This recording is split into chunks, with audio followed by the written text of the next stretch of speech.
I heard this story this week of a man. He was in his house, beautiful house, mansion. And he was in his room, and he got in there, and it was dark, and he realized somebody else is in the room with him. And this person, or being, whatever, started beating him badly. He was bruised and battered. But this guy with this beautiful house was in church. And he was bruised and battered, and it was a mess. So then this guy said, Lord, I'm in church. I love you. And the Lord says, yes, but how can I help you? I don't have authority in that place. Like, okay, Lord, I'm giving you this room. This room, my bedroom, that's your room. Lord, I give you this piece of my heart. The Lord says, good.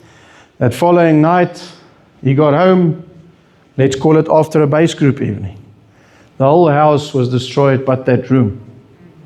He says, Lord, but you were there.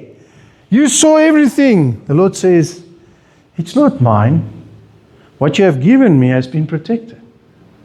How can I defend you when the other rooms is not full of me?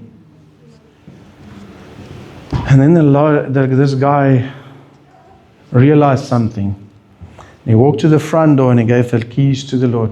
He said, Lord, my whole life is yours. And the Lord can help him. Now the Lord walks from room to room. And under this bed he says, here's something. Let's pull this out. Greed. Or fear. Or anger.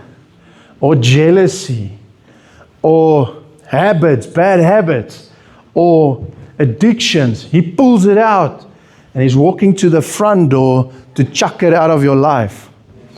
Not everything is going to happen immediately. There's a great exchange. The moment you give that key to the Lord, He's going to start working in those rooms. So don't get offended when you get the truth. Start giving Him everything. And out of that position, He can cleanse your house.